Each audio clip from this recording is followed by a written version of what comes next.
Hi, this is Scott Garibay, and today we're going to talk about Dungeons and Dragons 5th edition and Strixhaven, in your current campaign, and Strixhaven as it will exist this fall when the D&D 5th edition Strixhaven book drops. And specifically today, we're going to talk about the Hogwarts analog that exists within Strixhaven, which is Mage Towers. All right. The Hogwarts Quidditch analog, which is Mage Tower. So let's talk about this. So what is Mage Tower? So first of all, Strixhaven is Hogwarts coming to Dungeons and Dragons through a very legal, essentially. There's lots of things. I think the best way to describe it is a legal homage, right?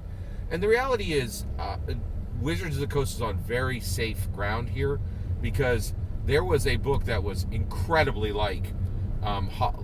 that really had every single element that the Harry Potter books had before. I think it was called the Good Witch, right? But it had, magical school with different houses and, essentially a lot of the same material or similar essentially, you could use a different word for house, but it was, a structured magical school. So they're on safe ground. So Strixhaven is Hogwarts, and but once you establish that, and you're saying, hey, you're like unofficially, very carefully saying, hey, we're bringing we're bringing Hogwarts into Dungeons and Dragons. Once you establish that, right, and you start to move forward with that concept, you need to deliver, right? You need to give an analog. Now, of course, they don't need to be exactly the same, but they need to be pretty close, right? And all the cool, super fun elements of Hogwarts needs to be in Strixhaven. And what are the coolest elements of Hogwarts? Well, one of them is Quidditch. It's the magical sport Quidditch. Now, that's a really exciting, very cool magical sport. It's broom riders, and you have to catch the snitch, and there's beaters, and there's bludgers, and quaffles, and the snitch itself. It's incredible, right? The golden snitch, right? It's just an incredibly well crafted, weird magical sport, and it's very weird, and it doesn't make a lot of sense, which totally fits, because a magical sport should be weird and really not make sense, right? So Quidditch is right there in Hogwarts, and it's got to be in Strixhaven. So how do we land there, right? So we land there with Strixhaven, and the way that we land there with Strixhaven is specifically, you get to the point, in Strixhaven, how Quidditch arrives is Mage Towers, okay? So Mage Towers is going to be the magical sport that is played by the different houses in Strixhaven, okay? They call them colleges, but they're really houses, in my opinion. All right. So basically, how is Mage Tower played? Well, it's interesting because Strixhaven is incredibly well crafted. When we get this magical school for Dungeons and Dragons, I really think it's going to fundamentally change the game. And the reason why is the imprint that J.R.R. Tolkien had on Dungeons and Dragons cannot be understated. It is absolutely massive.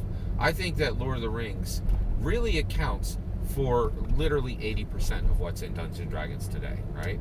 Now, that is very old, right? And I think in many ways it's getting tired.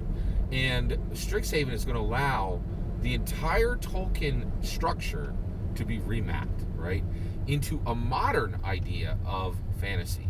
And that's what J.K. Rowling did. And just to be clear, while we're talking about it, when it comes to fantasy is owned by the British. Like that, there's no way to debate it, right? Like they have set the template for more than a century, right? So Tolkien dropped his stuff in I think it came out in the 50s, right? And it has dominated fantasy for 70 years, right? And then literally 50 years after Tolkien did his thing, J.K. Rowling came along and put in Harry Potter and succeeded in a level in fantasy that has never been seen before. So I really think this is going to be a massive restructuring of Dungeons & Dragons, and putting a lot of new things into Dungeons & Dragons, and giving Dungeons & Dragons the ability to fully play in the Harry Potter world, and make Dungeons and Dragons, turn it from systematized Tolkien to systematized Rowling, right? Now the cool thing here is, like, systematized. It's incredible, right? So let's talk about Magetower. How is Magetower played? So Quidditch is played with brooms, and essentially it's, you get 150 points for catching the golden snitch, and you get points for putting other balls, I think quaffles, through other goals, but there's almost no point because you get so few points for it. The whole point is to catch the golden snitch, and the game is over as soon as the golden snitch is done, right? Well, so Magetower, right, is different, and the way that Magetower runs is, the way that Magetower is done is all of essentially, I think, and this is pretty brilliant actually, every match of Magetower has all 5 schools has all 5 houses in it once, right? So every single match of Magetower, unlike Quidditch, where it would be Slytherin versus Hufflepuff, when you play Magetower, all 5 houses are in every game, right? And when you do that, you have Lorehold, you have Swolequick, you have Silverquill, Witherbloom, Lorehold, Quandrix, and Prismari, okay?